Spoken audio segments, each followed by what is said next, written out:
त्याच्यामुळे बबलू दादा आणि आमची ही गाडी कंटिन्यू पळत राहते आणि आतापर्यंत जेवढ्या गाड्या पळाल्या तेवढ्या गुलाला तर आलो. 3 वेळा हिंदकेसरी झालो. ज्या 3 हिंदकेसरी मैदानात पळलो त्या तिन्ही हिंदकेसरी मैदानाला आपण हिंदकेसरी झालो. चांगलंच आहे. आसूच्या मैदानात गेल्या वर्षी पण आम्ही 1 नंबर केला होता लेंगरेच्या चिक्यासोबत. या लास्ट एंडिंग पर्यंत ती गाडी पळवली. तर दादा नमस्कार. नमस्कार. काय बोलाल आपल्या वादलने आता लास्ट जो मैदान झाला तिथे 1 नंबर केला त्याबद्दल?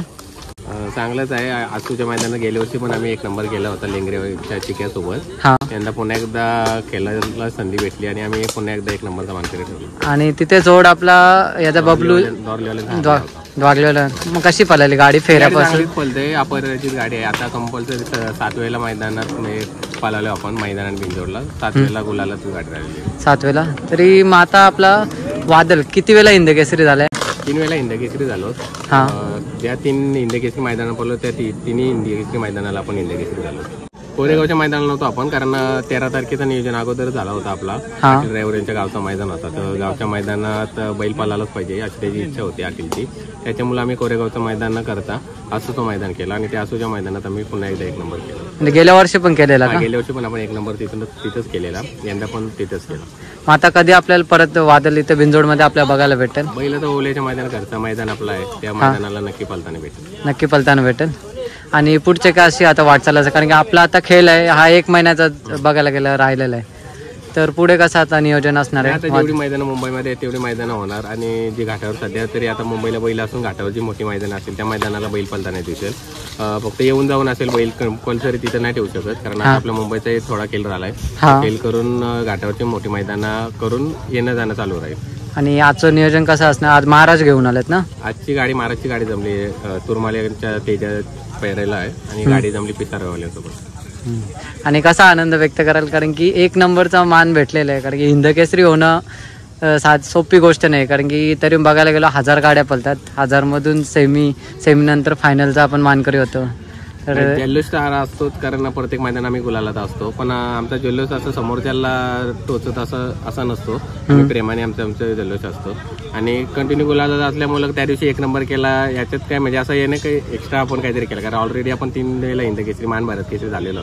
त्याच्यामुळे त्या दिवशी 1 नंबर केला पण खुशी झाली, कारण काल सलग 2 वर्ष 1 नंबर करणं खायची गोष्ट नाही, कारण तोच मैदान पुन्हा एकदा पुढच्या वर्षी आपण त्या मैदानाची वाट बघायची आणि त्या मैदानात 1 नंबर करायचा. आणि आपण बघतो 3 फेऱ्यांमध्ये काही जी बैल पळतात ती मग परत बिनजोडमध्ये तसं स्पीड लावत नाही, तर वादल बद्दल तसं काय तुम्हाला दिसतं का? नाही, वादल बद्दल तसं काय नाही दिसत. वादल तिथे पण 3 फेऱ्याला तेवढंच पळतं, इथे पण पळतं. इथे कसं होतं काही ठिकाणी बिनजोडला जोड नाही होत, त्याच्यामुळे आम्हाला परत जायला लागतो.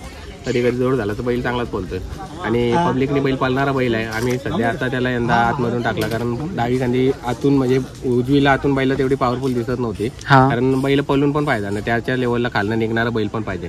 नाहीतर काय होतंय, बैल आपला खालनं 300 पावलं आपण दुसऱ्या बैलाला घेऊन यायचं आणि पुढं आपला बैल दम जात आहे.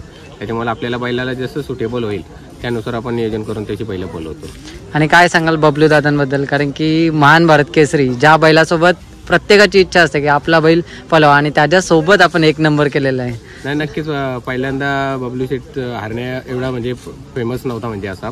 नंतर आलो मैदानाला, जसं वरच्या मैदानात आम्ही सुरुवातीला ऍक्च्युली भारतच्या 2 गाड्या सुरुवातीला मारल्या आमच्या सासवडच्या मैदानात, चांगली गाड्या झाल्या. तिथून नंतर बैल तो पण उजेडात आला, आपला बैल पण उजेडात आला आणि चांगल्या गाड्या ठोकल्या. मुंबईची एक बिंजोडची गाडी आज घाटावरच्या 2 टॉपच्या बैलांना पराभूत करतोय, त्याच्यामुळे तिथून दोन्ही बैलांचं एक चांगलं दिवस आले. म्हणजे चांगले दिवस म्हणजे प्रत्येकाला समजलं की आज बैलाने या स्पीड काय, घाटावर पण तो स्पीड लावतात, वरती पण तो स्पीड लावतात.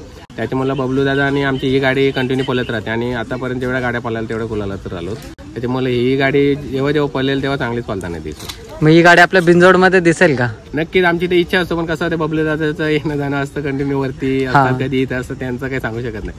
त्याच्यामुळे ताळमेल जमत नाही. पण ही गाडी बिनजोडला पळवायचा काय आमच्या दोघांचा पण विचार आहे, पण योगायोग नाही दिलं, नक्कीच पळताना दिसेल. कारण प्रेक्षक नमस्कार. तर आपला वादल आपण बघतो बिनजोडमध्ये तर नाव करतात, तसं घाटावर 3 फेऱ्यांमध्ये देखील नाव करतं आणि वरचा मानकर त्याला. तर त्या मैदानाबद्दल माहिती सांगा आणि फेरा वगैरे कसा जुलून आला ते पण सांगा. पहिला अगोदरच झाला होता आणि त्या मैदानाला ती गाडी पळणारच होती, हरणे आणि वादळ. गेल्या वर्षी पण आम्ही 1 नंबर केला होता, तेव्हा लेंगरेचा चिक्या होता. आणि यावर्षी द्वारलीचा हरणे आम्हाला माहितीच होतं की ही गाडी 1 नंबर करेल म्हणून. गट सेमी तर चांगलाच काढला होता आणि फायनलला थोडीशी चुरत झाली, पण आम्ही 1 नंबरचा मान मिळाला. आणि आता कसं आहे, आता 19ला ओल्याचं मैदान आहे, पुकारला आहे, होतं की नाही हा. मला शंका आहे, पण जरी झाला तरी बैल खालीच येणार आणि नाही झाला तरी पण बैल 17-18 तारखेला खाली येणार. कारण की आपल्या इथे आता वातावरण असं दिसतं की 1-2 दिवसामध्ये पाऊस पडू पण शकतो. या संध्याकाळी असं वातावरण देखील बनतंय की बिनजोड आपलं आता किती राहील याची काही गॅरंटी आपण सांगू शकत नाही. पण कसं आहे, पावसाचं काय आहे, 1 महिना पडल किंवा 1 महिना पडणार पण नाही, पण शक्यतो काय जून नंतर पाऊस आपल्याकडे चालू होतो. एकदा पाऊस पडला का आपल्या फाट्या बंद होतात, मग नंतर मग घाटावरच बिनजोड फेऱ्यांचं मैदान चालू होईल. आणि आपला हरण्या आणि वादल या जोडीबद्दल काय सांगा? वाडीला पण 1 नंबर केला होता. तिथे 1 नंबर भोरला नंतर भोरला मी 3 नंबरचा, आणि परत आता ही जवळ आम्ही एक म्हणजे हरण्या आणि वादळ जवळजवळ 7 वेळेला एक बिनजोड आणि गटाला पण आहे. ओके. आणि मी ही गाडी आपल्या बिनजोडमध्ये बघायला भेटेल का? आमची इच्छा तर भरपूर आहे, पण कसं आहे, त्यांचं पण नियोजन झालेलं आहे, त्यांचं पण नातेसंबंध, त्यामुळे आम्ही बैल जेव्हा आपला वादल असते तो कोणाच्या पायऱ्यात असते, तो त्यांचा हरण्या पायऱ्यात असते, त्याच्यामुळे ते जुळून येत नाही. पण आम्ही शक्यतो या लास्ट एंडिंगपर्यंत ती गाडी पलवून बिनजोड. नक्कीच दादा, ही गाडी पलताना भरपूर जणांना बघायचं आहे, कारण वादलचा स्पीड आणि हरण्याचा स्पीड एकदम टॉपचा स्पीड आहे दोघांचा. सुट्टीपर्यंत एकच स्पीड, दोन्ही बैल एकमेकाला सांभाळून पळतात, कुठं काही हे पडत नाही, गॅप पडत नाही, एकदम चांगली गाडी पळते. ठीक आहे दादा, थँक्यू तुम्ही तुमचा वेळ दिल्याबद्दल, आणि तुम्हाला पुढच्या वाटचालीसाठी खूप खूप शुभेच्छा करतो. धन्यवाद.